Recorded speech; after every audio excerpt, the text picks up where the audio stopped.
Alors ici, je travaille sur des cheveux préalablement démêlés au doigt. Je vous avais déjà montré comment je procède dans une vidéo précédente. Pour ceux qui ont loupé, je vais encore laisser le lien. Donc j'ai d'en profité, j'ai fait des sections sur ma tête. Celle-là, c'est 5 sections, oui, 5 sections. Et je procède section par section justement.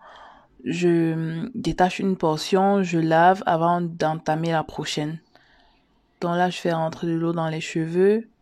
Voilà, en massant et tout. Le shampoing, c'est pas un placement de produit, hein, je tiens à préciser.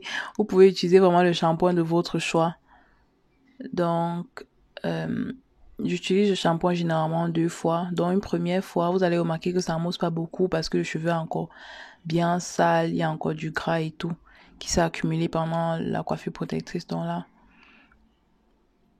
après cette première fois, je vais rincer et je vais mettre une deuxième fois. Voilà, vous massez, vous profitez, vous massez vos cheveux parce que c'est généralement pendant les soins comme ça que vous avez vraiment je veux dire, vous êtes vraiment en contact avec vos cheveux. Donc, profitez, vous leur apportez les soins dont ils ont besoin, dans un petit massage.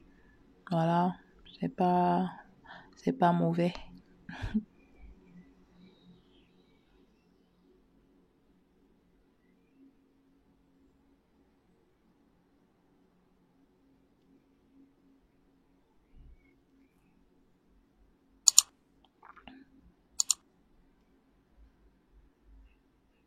Donc là, je rince et je vais justement mettre le shampoing une deuxième fois.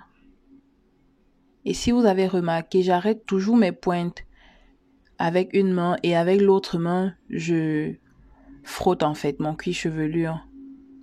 Vous frottez bien le cuir chevelu. Je laisse jamais mes cheveux s'en mêler. Je ne les replie jamais sur eux-mêmes. Non, j'essaie tout de garder le contrôle avec une main.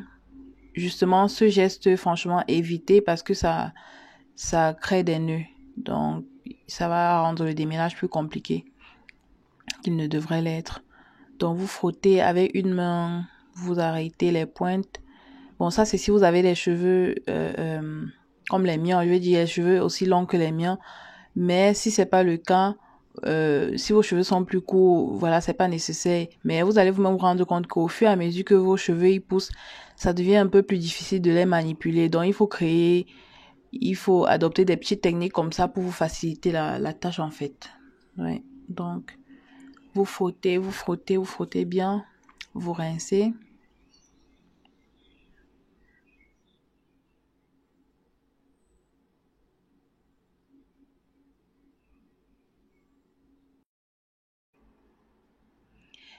Et on passe à l'après-shampoing. Alors, une fois de plus, c'est pas un placement de produit. Utilisez vraiment l'après-shampoing de votre choix, encore appelé démêlant, pour justement faciliter le démêlage. Donc, je prends une petite portion, une petite noisette, comme je vous l'ai montré, j'étale sur les cheveux, étalez bien, bien, bien partout, les pointes, les racines.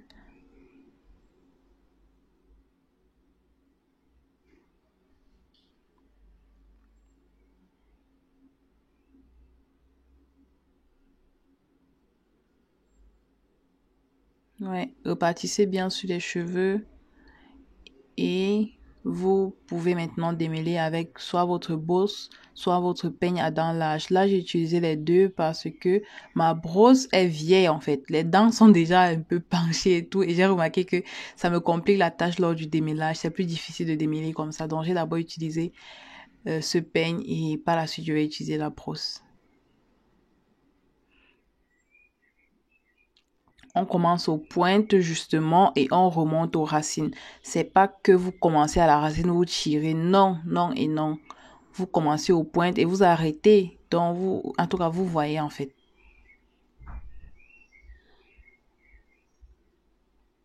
Voilà. On rince justement, on rince l'après-shampoing. C'est pas un masque ou une crème qu'on laisse sur les cheveux. Non, on rince, vous rincez bien.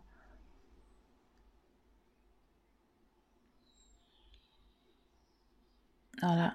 En fait, l'étape de l'après-shampoing, si je vous recommande vraiment de pas la louper en fait, parce que l'après-shampoing, ça aide vraiment à démêler ça Et quelque part, ça aide, ça restitue en fait aux cheveux ce qu'ils ont perdu pendant le shampoing. Parce que peu importe à quel point votre shampoing peut être doux, il reste un shampoing, il est capable d'agresser vos cheveux en fait. Donc, c'est bien l'après-shampoing.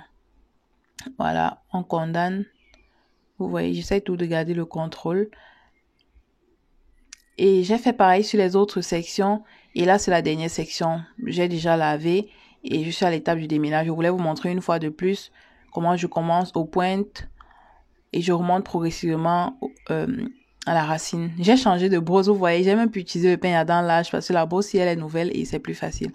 Donc, si vous avez aussi une vieille brosse à pardon jetée, voilà. Donc, en fin de compte, ce que j'ai perdu après 2 semaines de coiffure protectrice. Et oui, il faut se laver, voilà, les produits que vous avez laissé couler sur votre corps, là, lavez ça. Et on passe au masque. En fait, je vous avais déjà montré comment je fais mon masque. Donc, on va pas revenir là-dessus. Je vais laisser le lien encore pour ceux qui ont loupé. Je vais laisser poser 1 heure de temps et on va passer donc au rinçage. Vous avez remarqué que j'ai fait des vanilles, donc je rince avec ces mêmes vanilles, je ne défais pas, voilà. On essaie tout de garder le contrôle. On a démêlé les cheveux. On veut plus qu'ils s'en mêlent. Donc, on va rincer avec les vanilles.